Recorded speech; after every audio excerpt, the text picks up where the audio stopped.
La jeune athlète quitta l'entraînement avec l'intention de prendre le chemin le plus court pour rentrer chez elle.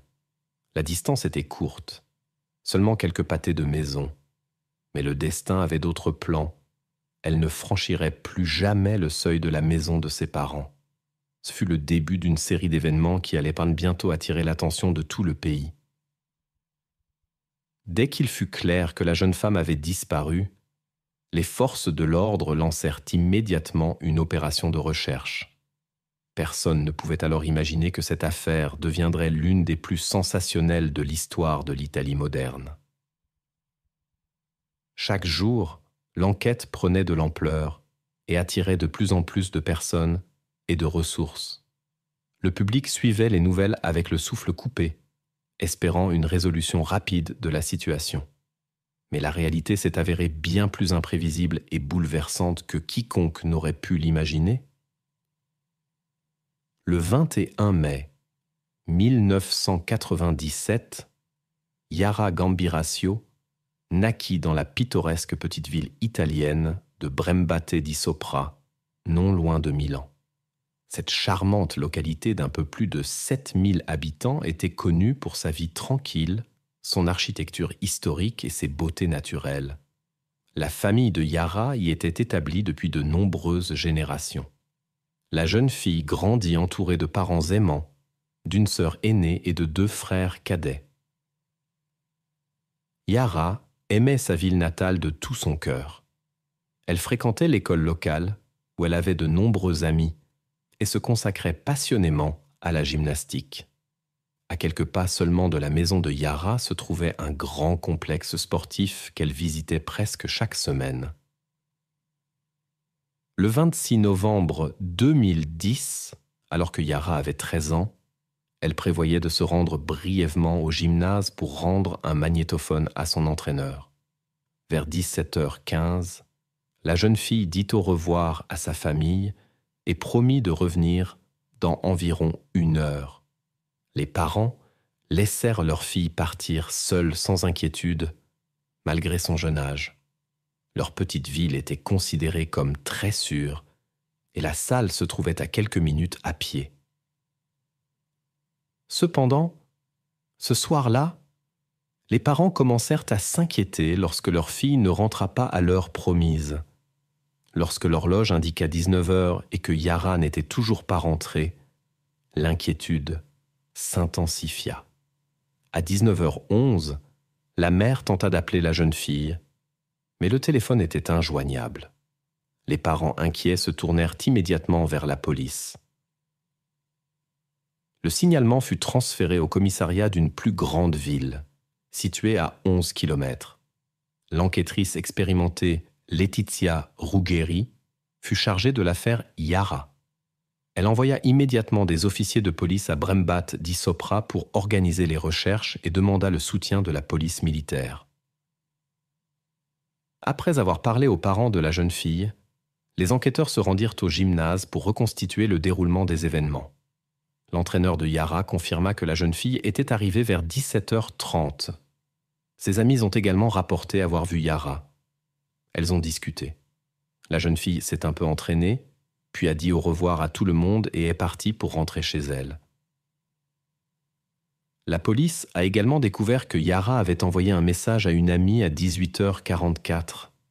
Ce fut le dernier contact connu avec la jeune fille. Les enquêteurs ont donc supposé que Yara avait disparu quelque part sur le chemin entre le complexe sportif et sa maison. Les groupes de recherche se sont divisés. Certains ont ratissé les rues, d'autres ont cherché des témoins et recueilli des preuves potentielles, y compris des enregistrements de caméras de surveillance. Malgré tous les efforts, la jeune fille n'a pas pu être retrouvée et l'inquiétude grandissait à chaque heure qui passait. La soirée de ce jour-là fut inquiétante. Laetitia, l'enquêtrice principale, demanda immédiatement les données de localisation du téléphone disparu de Yara. Les résultats étaient déroutants. À 18h49, l'appareil s'était connecté à une antenne relais à Mopello, une petite ville voisine. Cela s'était produit seulement 5 minutes après que Yara ait envoyé son dernier message à une amie. Compte tenu de la distance, il était clair que Yara n'aurait pas pu s'y rendre à pied. Cela signifiait que quelqu'un avait dû l'emmener. Pendant ce temps, la police locale et militaire ratissait les rues, les champs et les rives de la rivière de la ville. Les pompiers et les volontaires se joignirent à la recherche, mais Yara restait introuvable. L'enquêtrice fit appel à des maîtres chiens avec des chiens pisteurs.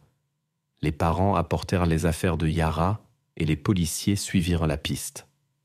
Cependant, au lieu de mener du centre sportif à la maison de Yara, ils se dirigèrent vers ladite Mopelo, confirmant ainsi les données téléphoniques. Plus tard, il s'avéra que plusieurs personnes avaient vu une jeune femme ressemblant à Yara près du centre sportif. Selon leurs témoignages, elle parlait avec 2 hommes près d'une voiture rouge. La police fouilla minutieusement le centre sportif, mais Yara n'y était pas. Les enquêteurs développèrent 2 théories principales.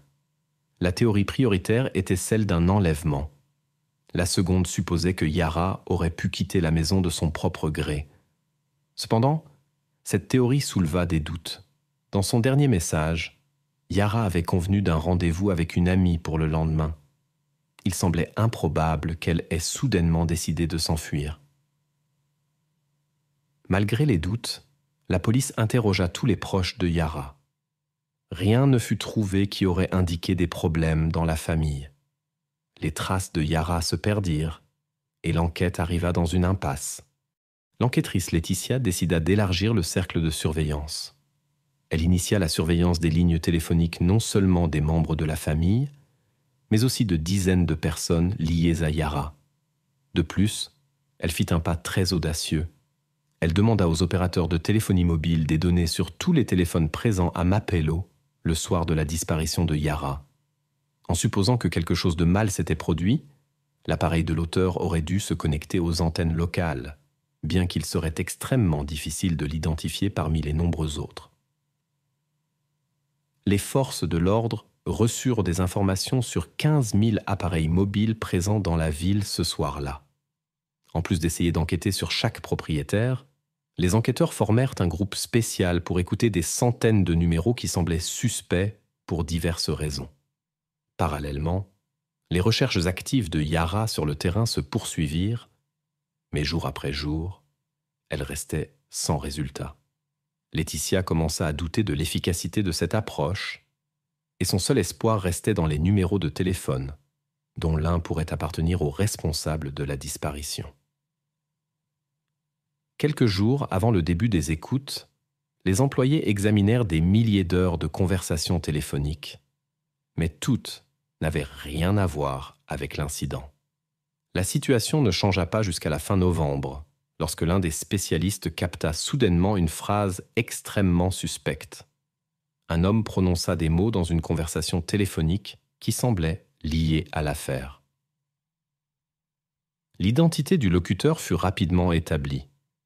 Il s'agissait d'un immigré du Maroc nommé Mohamed Fikri, qui travaillait comme ouvrier du bâtiment dans la ville même où le signal du téléphone de Yara avait disparu. La tentative de déterminer sa localisation actuelle se heurta à un obstacle inattendu. L'équipe chargée des écoutes travaillait avec un retard de plusieurs jours sur les enregistrements en raison de l'énorme quantité de données. Lorsque la police s'intéressa à Fikri, il était déjà sur un bateau en direction du Maroc. Les autorités italiennes décidèrent d'intercepter le navire. L'homme fut arrêté et ramené en Italie. En même temps, les enquêteurs découvrirent une autre preuve troublante. Dans le coffre de la voiture avec laquelle Fikri travaillait, ils trouvèrent un matelas avec des taches rouges frappantes. Il fut immédiatement envoyé pour examen, mais les résultats furent inattendus pour la police. Il s'avéra que les traces n'avaient rien à voir avec Yara et n'étaient probablement même pas d'origine humaine. De plus, en réexaminant l'enregistrement en question, on découvrit que l'homme avait dit quelque chose de complètement différent dans sa langue maternelle et qu'un membre du groupe de surveillance téléphonique avait mal traduit une partie de la phrase. Après des vérifications supplémentaires, Les enquêteurs étaient convaincus que Fikri n'était pas impliqué dans la disparition de Yara et il dut être libéré. L'histoire de Yara a captivé l'attention de toute l'Italie. Les principaux médias et chaînes de télévision faisaient régulièrement état de l'avancement des recherches. Des millions de personnes suivaient les nouvelles avec espoir et croyaient à une issue heureuse. Lorsque des informations sur l'arrestation de Fikri ont filtré dans la presse, beaucoup étaient convaincus. Le coupable avait été trouvé. La nouvelle de son innocence a déclenché une vague de confusion et de déception. L'enquête semblait être de nouveau au point de départ. Toutes les pistes étaient cotées perdues. Les autorités policières continuaient d'analyser les enregistrements de conversations et de rechercher des preuves, mais sans résultat. La situation est restée exactement la même pendant 3 mois, jusqu'au 26 février 2011. Ce jour-là, un habitant d'une petite ville située à 10 km de la maison de Yara s'est rendu dans un champ pour faire voler un avion télécommandé. En raison d'une panne technique, il a dû faire atterrir le modèle dans une zone d'herbe haute et dense. En s'approchant pour récupérer le jouet, l'homme a remarqué un tas de chiffons à proximité. Au début, il n'y a pas prêté attention, mais lorsqu'il a reconnu les chaussures qui dépassaient du tissu, il a décidé d'appeler la police. Les agents arrivés sur place ont découvert sous les chiffons quelque chose qui les a choqués. L'état de la découverte ne permettait pas une identification visuelle. Mais dès que Laetitia est arrivée sur le terrain, elle a immédiatement su qu'il s'agissait de Yara. Elle portait les mêmes vêtements que lorsqu'elle s'était rendue au complexe sportif 3 mois auparavant. À proximité, on a trouvé son iPod, les clés de sa maison, la carte SIM et la batterie amovible de son téléphone. L'appareil lui-même n'était pas à proximité. Pour l'enquête, on a fait appel à l'expert le plus renommé d'Italie. Il est arrivé à la conclusion que la cause de l'incident était de multiples blessures, probablement causées par des objets tranchants. Aucune trace d'actes inappropriés n'a été trouvée, mais l'absence d'une partie des vêtements a amené les enquêteurs à penser que cela aurait pu être précisément le motif. Sur les lieux, ils ont trouvé des particules de fibres caractéristiques d'un type spécial de tissu. Cela a conduit à la théorie d'un possible lien entre le suspect recherché et la fabrication de tels matériaux. L'examen des preuves a donné des résultats inattendus. Des traces d'ADN étrangers ont été trouvées sur les gants de la disparue et sur la batterie de son téléphone. Cependant, ces découvertes ont conduit à de nouvelles difficultés. Premièrement, les échantillons étaient trop petits pour une analyse complète. Deuxièmement, ils ne correspondaient à aucun profil dans les bases de données. L'enquête s'est à nouveau enlisée, mais après 2 mois, Laetitia s'attendait à une surprise. Les experts ont rapporté une nouvelle découverte. Du matériel biologique a été trouvé sur les vêtements de la disparue. L'analyse a permis de créer un profil ADN complet d'un homme inconnu. Avec cette information, Laetitia a divisé l'équipe en groupes avec différentes tâches. Un groupe a recueilli des échantillons d'ADN des connaissances de Yara et des visiteurs du club de sport. L'autre a examiné les données sur les mouvements des téléphones portables entre la ville de Yara et Mapello pour obtenir des échantillons des propriétaires de ces appareils. L'ampleur du travail était énorme. Bien que 3 laboratoires dans toute l'Italie travaillaient sur l'analyse, le processus menaçait de s'étendre sur des années. En plusieurs mois, des milliers d'échantillons ont été collectés, mais aucun ne correspondait au profil recherché. En réfléchissant aux prochaines étapes, Laetitia est arrivée à une décision inattendue. Près de l'endroit où Yara avait disparu, il y avait une boîte de nuit de réputation douteuse. L'enquêtrice savait que les criminels agissent souvent dans des environnements familiers. Ce club attirait des personnes ayant un passé criminel, alors Laetitia a décidé de vérifier ses habitués. Elle a organisé une opération de police devant le club les week-ends. Les agents demandèrent des échantillons d'ADN à tous ceux qui entraient.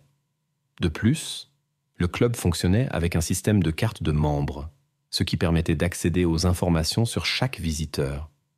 Cette approche non conventionnelle pourrait être la clé pour résoudre la mystérieuse disparition. Laetitia était consciente que les chances d'une percée étaient minces, mais en l'absence d'autres pistes, elle décida d'utiliser toutes les ressources disponibles. L'enquêtrice attendait impatiemment les résultats, et peu après, un appel du laboratoire arriva. Le profil génétique de l'un des clients du club correspondait partiellement à l'échantillon trouvé sur la scène de crime. Cette personne s'avéra être un certain Damian. Cependant, une complication inattendue survint. L'homme fut rapidement rayé de la liste des suspects, car il se trouvait à l'étranger au moment de la disparition de Yara. Néanmoins, c'était une avancée importante pour l'enquêtrice. Les experts expliquèrent: la correspondance partielle de l'ADN indique que Damian doit être apparenté à la personne liée à la disparition de Yara. Laetitia et son équipe se plongèrent dans l'étude de l'arbre généalogique de Damian, essayant d'identifier les candidats les plus probables. Compte tenu du fait que la généalogie génétique n'était pas encore très répandue en criminalistique, cette approche pour rechercher des suspects était innovante et complexe. La première découverte fut assez inattendue. Il s'avéra que la mère de Damian avait travaillé comme gouvernante dans la famille de Yara pendant 10 ans, mais avait quitté ce poste lorsque Yara était encore très petite. Lorsque la femme apprit l'implication possible d'un parent dans la disparition de Yara, elle fut profondément bouleversée. Malgré cette découverte, l'enquête s'étira sur de nombreux mois. Laetitia conclut qu'aucun des proches parents de la femme et de son fils n'était lié à la disparition de Yara. Cela signifiait qu'il fallait examiner des centaines, voire des milliers de parents éloignés. Lorsque plusieurs mois s'écoulèrent depuis le début de ce travail ardu et qu'aucun progrès significatif n'avait été réalisé, les médias commencèrent à critiquer Laetitia et son équipe, les accusant de manque de professionnalisme et d'attention à l'affaire. Plus tard, plusieurs politiciens se joignirent aux critiques et tentèrent d'écarter l'enquêtrice de l'enquête, mais leurs efforts n'aboutirent pas. Malgré la pression croissante, Laetitia poursuivait avec persistance sa recherche du suspect insaisissable. Avec son équipe, elle s'est plongée dans l'examen des archives et a retracé des arbres généalogiques jusqu'à l'année 1716. Des milliers de noms sont passés devant les yeux des enquêteurs, mais ils se heurtaient sans cesse à une impasse. Ce n'est qu'en septembre 2011 qu'une lueur d'espoir est apparue. Une branche de l'arbre généalogique menait à un certain Giuseppe, malheureusement déjà décédé. Cependant, sa veuve avait conservé quelques timbres avec des restes de salive de son mari, ce qui a permis aux experts d'établir un profil ADN. L'analyse a révélé que Giuseppe était très probablement le père ou le grand-père de la personne recherchée, dont les traces avaient été trouvées sur les vêtements de Yara. Giuseppe avait 2 fils, et les enquêteurs se sont empressés de prélever des échantillons d'ADN sur eux. Mais le résultat était décevant. Malgré une correspondance étroite, aucun d'entre eux n'était celui qu'ils recherchaient. Laetitia était perplexe. Le suspect était évidemment étroitement lié à cette famille, mais tous les hommes connus avaient déjà été vérifiés. Il ne restait que la supposition que Giuseppe pourrait avoir un fils inconnu d'une autre femme. Les enquêteurs se sont concentrés sur cette théorie, mais il s'est avéré difficile de lever un secret aussi délicat.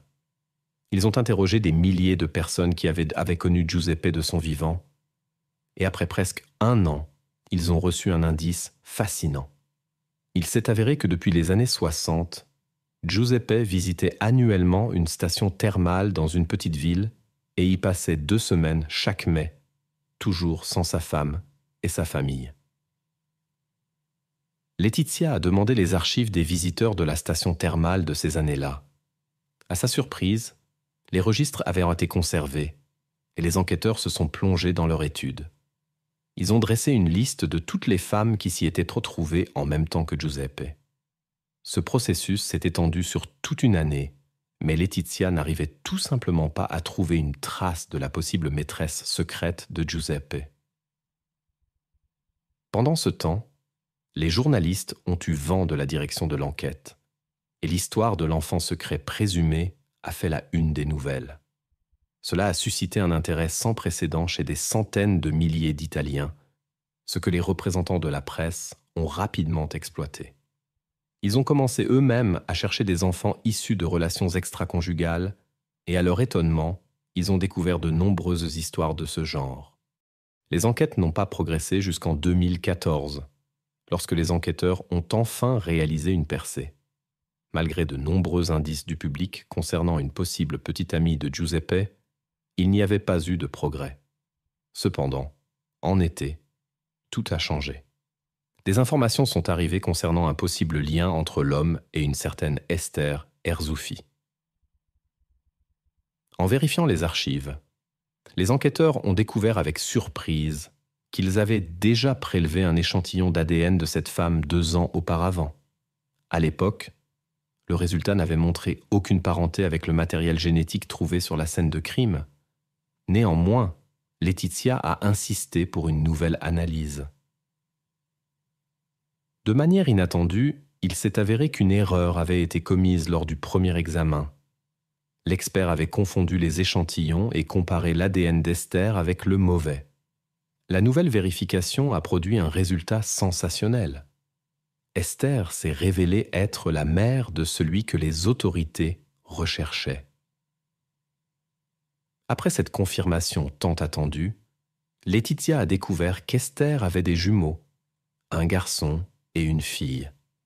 Officiellement, le mari de la femme était considéré comme le père, mais les enquêteurs soupçonnaient que Giuseppe pourrait être le père biologique. Compte tenu des circonstances de l'affaire, ils se sont concentrés sur le fils d'Esther. À ce moment-là, il avait 42 ans, travaillait dans la construction et vivait à Marpello, le même endroit où le signal du téléphone de Yara s'était interrompu, avec sa femme et 3 enfants. Laetitia a élaboré un plan ingénieux pour obtenir discrètement un échantillon d'ADN de l'homme sans éveiller ses soupçons. Après avoir appris son itinéraire quotidien, elle a organisé un point de contrôle pour les conducteurs sur la route. L'homme, sans se douter de rien, s'est soumis au test et sa salive a été immédiatement envoyée pour analyse. Presque 4 ans après l'incident, Laetitia a obtenu la preuve décisive. L'ADN de cet homme correspondait parfaitement au matériel biologique trouvé sur les vêtements de Yara. Cet homme s'est avéré être Massimo Bassetti. Le 16 juin, il a été arrêté. Il a nié toute implication dans l'incident et a insisté sur son innocence. Par conséquent, l'affaire a été renvoyée au tribunal pour une enquête supplémentaire. L'enquête prit un tournant inattendu lorsque les enquêteurs découvrirent une série d'indices suggérant une possible implication de Bassetti dans l'incident. L'analyse de ses activités en ligne révéla des recherches inquiétantes liées à un groupe d'âge spécifique. Fait notable, l'appareil mobile de Bassetti se trouvait dans la ville de Yara le soir de sa disparition, mais était éteint de 17h45 jusqu'au lendemain matin. Une découverte clé fut l'enregistrement d'une caméra de surveillance près du centre sportif. On y voyait une voiture ressemblant à celle de Bassetti, sans plaque d'immatriculation, passant peu avant la disparition de Yara. L'enquête révéla une correspondance entre les fibres de la tapisserie de sa voiture et les échantillons trouvés sur les lieux. Un témoignage surprenant vint d'une résidente locale. Elle rapporta que ce soir-là, en quittant sa maison, elle remarqua une voiture passant à grande vitesse, similaire à celle de Bassetti. Selon ses dires, il y avait un enfant à l'intérieur et elle entendit des bruits inquiétants provenant du véhicule. D'autres données montrèrent que Bassetti fréquentait régulièrement une pizzeria dans la rue où vivait Yara. Cela pourrait indiquer une reconnaissance préalable de la zone et une possible planification à long terme de ses actions. Lorsque les enquêteurs confrontèrent Bassetti à l'enregistrement de la caméra, il prétendit qu'il rentrait simplement du travail. Cependant, une vérification révéla qu'il n'était pas à son lieu de travail ce jour-là. Cela fut confirmé par ses collègues, les enregistrements des caméras de surveillance et les données de localisation de son téléphone. Tous ces faits dressèrent un tableau inquiétant et amenèrent les enquêteurs à examiner de plus près le rôle de Bassetti dans cette affaire énigmatique. Chaque nouveau détail les rapprochait de la solution, mais soulevait également de nouvelles questions qui devaient être répondues. Le procès a commencé à la mi-2015, 12 mois après l'arrestation du suspect. Ce procès a attiré l'attention d'un nombre énorme d'Italiens. Bien que beaucoup fussent convaincus de l'implication de Bassetti dans l'incident, le déroulement des audiences a apporté une série de rebondissements inattendus. Le ministère public a présenté la version suivante. Bassetti avait probablement observé Yara pendant une certaine période, peut-être plusieurs semaines. Il a choisi le moment où Yara quittait seule le complexe sportif et a mis son plan à exécution. Il l'a ensuite emmenée dans le champ où elle a été retrouvée plus tard. Quant au motif, l'accusation croyait que Bassetti prévoyait des actes inappropriés, mais pour des raisons inconnues, n'a pas mené son plan à terme. L'épouse de l'accusé a témoigné et a affirmé que son mari était à la maison en train de dîner avec la famille au moment de la disparition de Yara. Cependant, ces paroles contredisaient un enregistrement de la caméra de surveillance près du centre sportif. De plus, les enquêteurs ont trouvé 3 témoins qui avaient vu la voiture de Bassetti alors que, selon sa femme, il aurait dû être à la maison. La défense a insisté sur l'innocence de son client et a présenté plusieurs versions et arguments alternatifs. Bassetti lui-même a expliqué qu'il avait souvent des problèmes physiologiques qui pouvaient laisser des traces sur les vêtements, les outils et d'autres objets. Selon son avocat, le vrai coupable aurait pu en avoir connaissance d'une manière ou d'une autre et avoir utilisé son matériel biologique peu avant l'incident pour qu'il soit trouvé sur les vêtements de Yara, faisant ainsi de Massimo un suspect. Ensuite, la défense a tenté de contester les résultats de l'analyse ADN et a insisté sur le fait que les experts avaient commis une erreur. L'avocat a expliqué qu'il existe 2 types d'ADN. Le premier type varie considérablement d'une personne à l'autre et permet de distinguer facilement même des proches parents, comme des frères. Le second type, en revanche, change extrêmement lentement à l'échelle d'une vie humaine. Des différences substantielles dans la lignée peuvent se former sur des siècles, ce qui rend difficile l'identification des parents basée sur cet échantillon. L'examen des preuves a conduit à des découvertes inattendues. Du matériel génétique a été trouvé sur les vêtements de Yara, qui, selon la défense, pourrait appartenir à quelqu'un de la famille Bassetti. Cependant, les experts de l'accusation ont présenté un rapport qui réfutait cette version et confirmait le lien avec l'accusé lui-même. L'affaire a pris un tournant inattendu lorsque la défense a nommé une nouvelle impliquée, la coach de fitness, Silvia.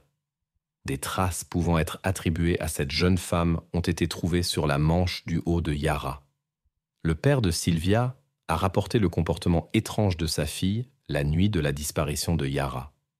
Il s'est également avéré que Silvia avait échangé des messages mystérieux avec son frère, qui ont ensuite été supprimés. Lors de l'interrogatoire, Silvia n'a pu expliquer ni son comportement, ni l'apparition de ces traces sur les vêtements de Yara, répétant constamment « je ne sais pas ». Malgré ces incohérences, les preuves existantes étaient suffisantes pour condamner Bassetti. À l'été 2016, le tribunal a déclaré Bassetti coupable et a imposé la peine maximale, la prison à vie. Les tentatives d'appel sont restées infructueuses. Le jour suivant le verdict, la femme de Bassetti lui a rendu visite en prison avec une confession choquante sur son infidélité et le fait qu'aucun de leurs 3 enfants n'était de lui. Il s'est également avéré que le père du plus jeune enfant d'Esther n'était ni son mari, ni Giuseppe, mais un autre homme. Bien que Bassetti continue de purger sa peine, beaucoup de ceux qui ont suivi l'affaire ne peuvent oublier les circonstances étranges liées à Silvia. Certains soupçonnent même la possibilité d'une manipulation des résultats de l'enquête et d'une fausse accusation. Néanmoins, cette affaire est devenue l'une des plus sensationnelles de l'histoire récente de l'Italie. Compte tenu de la minutie de l'enquête menée par les meilleurs experts du pays, la probabilité de l'innocence de Bassetti reste extrêmement faible.